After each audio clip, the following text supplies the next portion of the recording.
आप बोलो पहले तो। हमारे सामने हैं जाने माने शिक्षक, किसी के परिचय का मोहताज नहीं है, जिनका खुद का शिव शक्ति विद्यालय है और बहुत अच्छी शिक्षा दीक्षा इनके प्रांगण में आप देख सकते हैं। यहाँ पर चारों तरफ यहाँ पर ये शिव शक्ति विद्यालय का प्रांगण है और यहाँ पर और ये युवा नेता भी हैं। तो कहीं ना कहीं असली राम राज्य क्या है, इसकी परिकल्पना पर विचार रखेंगे। सबसे पहले अपने बारे में बताइए। मैं सुधाकर मैनपुरी से आता हूँ और मैं बताना चाहूँगा संपूर्ण देश को। बैठ जाओ बेटा। मैं सुधाकर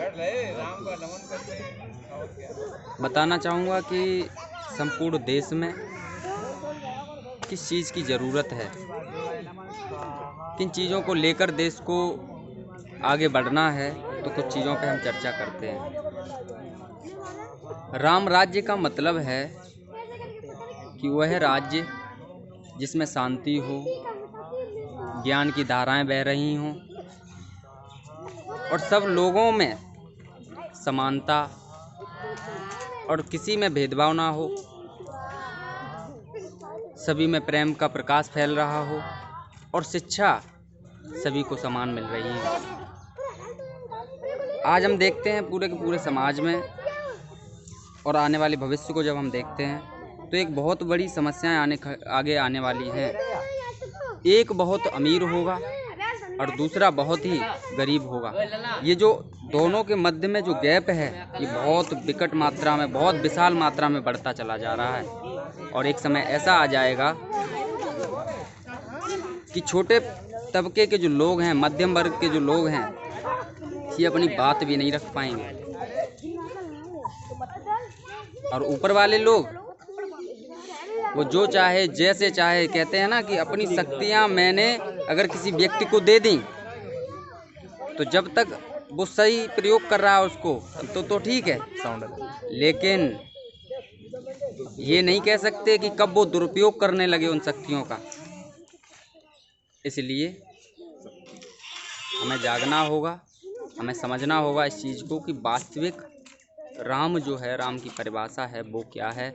और एक दूसरा भी नाम का प्रयोग करके कुछ भी कर सकता है, आपको जाल में फंसा सकता है। राम मंदिर किसी एक राजनीतिक पार्टी का लक्ष्य रहा है या ट्रस्ट का रहा है? क्या कुछ कहना चाहेंगे राम मंदिर को लेकर? राम मंदिर को मैं कहना चाहूँगा कि देश का पूरा देश चाहता था कि राम मंदिर का निर्माण हो और मैं भी चाहता था। अगर ये अब ना होता तो आने वाले भविष्य में मैं करके दिखाता।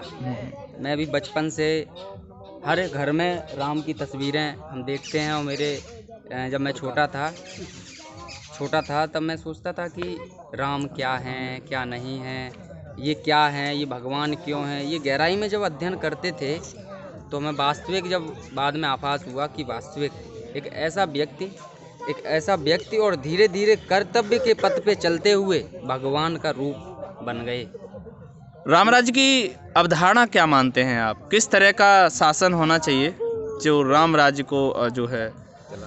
राम राज्य जो शासन है वो समानता का शासन है, सबका साथ सबका विकास का शासन है। लेकिन सबका साथ और सबका विकास, इन दोनों में ही कभी कभी लोग ये शब्द तो प्रयोग कर लेते हैं, लेकिन इस शब्द के प्रयोग करके लोगों को अपनी ओर आकर्षित कर लेते हैं, लेकिन जो मुख्य उद्देश्य है समानता वाला वो मिलता नहीं है।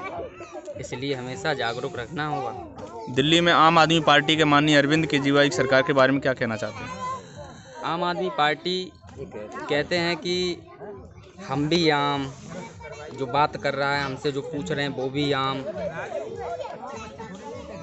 केजरीवाल जी आम, दूसरे भी आम, ये पीछे बैठे जे भी आम, ये सब आम हैं। आरती और राम भी आम थे, तो वो खुद स्वयं कहते थे कि मैं आम ही हूँ, साधारण हूँ। कभी भी अपने व्यक्तित्व को, अपने आप को किसी दूसरे से ऊपर नहीं रखा।